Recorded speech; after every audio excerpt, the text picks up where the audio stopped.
أعوذ بالله من الشيطان الرجيم. بسم الله الرحمن الرحيم. الحمد لله رب العالمين، صلى الله على سيدنا محمد وعلى آله وصحبه وسلم. وبعد marka hore waxaan u macdaleynaa wasaaradda arrimaha diinta ee islaamka madaxda halka ka joogta ugu horeeya agaasimaha guud ee wasaaradda iyo ragga kale saaxiibadiisa madaxda iyo gabdhaha iyo martida intaba waa salaameynaa. inta ka bacdi horta hadalkii la dhihi rabay culimada iga horeysa ayaa yiri oo arrintan ka yiri anigu laba qodob aan ka oranayaa labada qodob oo mahal laga sheegay kaaga qodobka koobaad waxa weeye wuxuu ku saabsan yahay Ramadaan baa nagu soo aadan marti weyn baa nagu soo aadan martidaas sida aan u agaasimayno iyo waxa diintaynu ay maaragtay ay ka tiri baan rabaa hal kelmad ka jiro. qodobka labaadna waa arrinta la sheegay oo arrintan nimankan ma arkaysaa dadka dhiiggiisa daadinaya ku saabsan haddaan qodobka Ramadaan horta bishaas waa bisha bilaha ugu fadli badan 12 bilood bisha ugu fadli badan waa bishi quraankan kariimka ah la soo dejiyay oo soo degay. الله سبحانه وتعالى قال شهر رمضان الذي أنزل فيه القرآن. في رمضان قرآن كلا سودجي يا وبشا هو بشا وحا كجرة مالن با كجرت الليلة ليلة القدر مالن تا هبينك ليلة القدر عبادة الله سميه وحي يقول أنت كم بلوت بس بالنص القرآن دي الله سبحانه وتعالى قال إنا أنزلناه في ليلة القدر وما أدريك ما ليلة القدر ليلة القدر خير من 1000 شهر وكخير بدنتها يقول كم بلودي كخير بدنتها خير من 1000 شهر تنزل الملائكة والروح فيها بإذن ربهم من كل أمر يا وحابين كاسر وان نبت قلبي ليلة سهرت السودج قرآن كان عنها السنة بيش نقص صعطة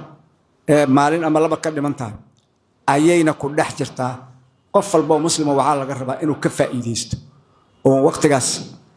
كوبان أو كفى إيديسته وفرصة العمر آيات كلام واحد الله سبحانه وتعالى قال إنا أنزلناه في ليلة مباركة إنا كنا منذرين. والقرآن قال سودة جن الليلة مباركة ليلة داس مركب حيتاي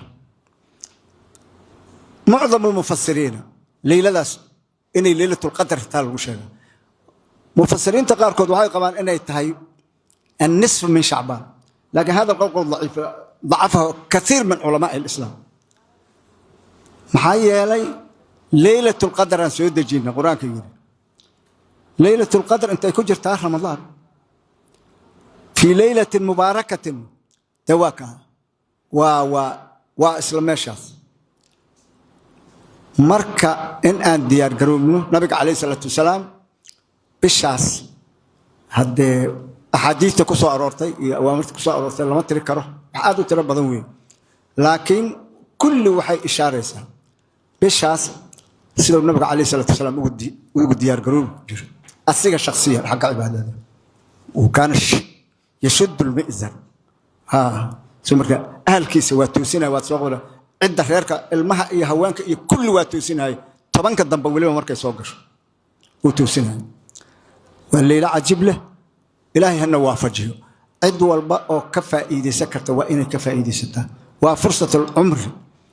إلهي سبحانه وتعالى ترك السنة إن دنبقي الله سوق لدتك المسلمين تا لا ترتره مركا قفك لغا ترتره يوا قفك الليلة استاغيوي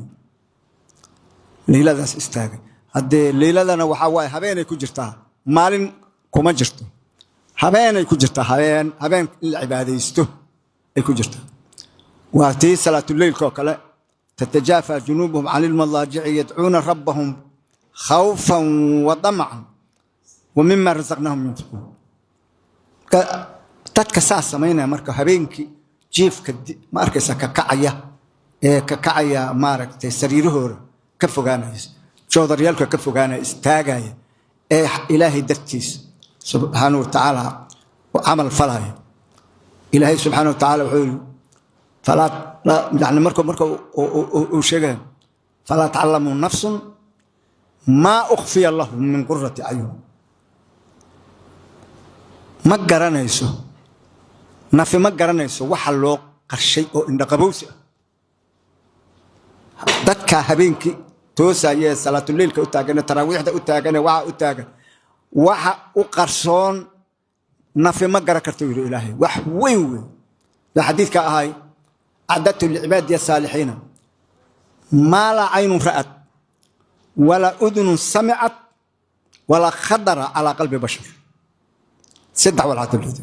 ما قرنس marka horta taa u diyaar garowno sadaqada hal la badsho hada alla ku rooyso jeedka hal la badsho cibaadada hal basharta hal la gaabiyo shayaadiinta la xirxiraa la yiri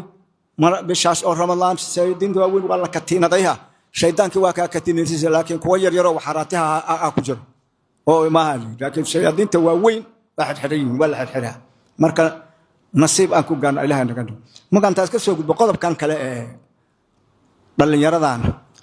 ma la marin habaawshay ee aakhiraya adduun bala dhaafsi tawa culumada ka hadashay culumada ayaa ka hadashay waxa weeye qofka in diintiisa laga fasaasho wax ka xun ma jiro in ilaahi isla dhaafiyo asiga ilaahi isdhaafa maxaa yeelay diintan yani waxa lagu sheegay culamaa'ul islaam waxay qoreen shan walxaatay u taagan tahay diintan islaamka qodobka koobaad waxa weeye inay caqiidada iimaanka inay xifdiso qofkan ilaahay abuurtay marka inuu ilaahay abuurtay waaxidkaas oo cibaado ku leeyahay in la baro weey waa inuu soo ilaahay shariik yeelin ilaahay qeyrkii caabudin waa inuu xifdul caqiida waa qodobka koobaad qodobka labaad waxa weeye xifdul nafs naf in la gooyo sharci banaynaya oo islaam jira illa yani bi adyaq ma arkaysa amkana ma la yar laakiin naf la iska dilaayo oo wax lagu dilaayo aan la ogeyn ya qofka in naftiisa loo xifdiyo loo ilaaliyo on lagu xadgudbo xifdul maal qodobka saddexaad waa kaas maalka in la xifdiyo oo aan maalkiisa lagu takrifin oo aan laga dhicin oo laga darayn qodobka afaraad xifdul nasab oo xifdul sharaf ya sharaftiisa qofka in la ilaaliyo macnaha bani aadamku xoolo kala maaha guur xalaala ayuu ku tarma yani wixii xaaraan ku tarmo lama ogolo guur wada xalaal oo mid ilaahay jideeya ya soo markaysid taasa markaysid qodobka shanaad waa qodobka loo shanaad jira waxyaalkaas diinta islaamka u taagan tahay ha xifdul aqli aqliga in la ilaaliyo aqliga ilaahay jawharad oo siiyo weey oo bani aadamka oo siiyo geela iyo ariga iyo looda waa ka aqli badan iyo xayawaanaadka waa laga aqli badlaysiya aqligu waa jawhar marka aqligaas wixii doorinayay in laga ilaalisho oo laga waardiyeeyo oo laga joojiyo waa aragtay dadka aqligooda tooso oo qamrada caba oo ma arkaysa waxyaalkan dhalan rogaya muxuu ahay qofka aqligiisa garaadkiisa baabiinaya oo daroogaadka waa aragtay qofka xoolo kale u noqonaya xayawaanadu kale noqon shantaas ay taagantahay diinta islaamka waxyaalka ugu waaweyn oo rususha iyo ambiyada loo soo diray shantaas ugu waaweyn waxa ma aragtay muxuu ahay oo laga rabo qof walba muslim inuu ilaalisho waxaan ku soo gabagabeynaa waqtigan ku jirnaa oo hadda alla bishaan bil barakaysanaan ugu soo socotee dalkayna aanu duceyno dadkayna aanu duceyno muwaafaqa khayr qaba Allah na siiyo dadka xoogaa maaragtay waxyaalaha qayl jirta qayladaas ilaahay in dadka ilaahay subhanahu wa qulubtooda iswaafajiyo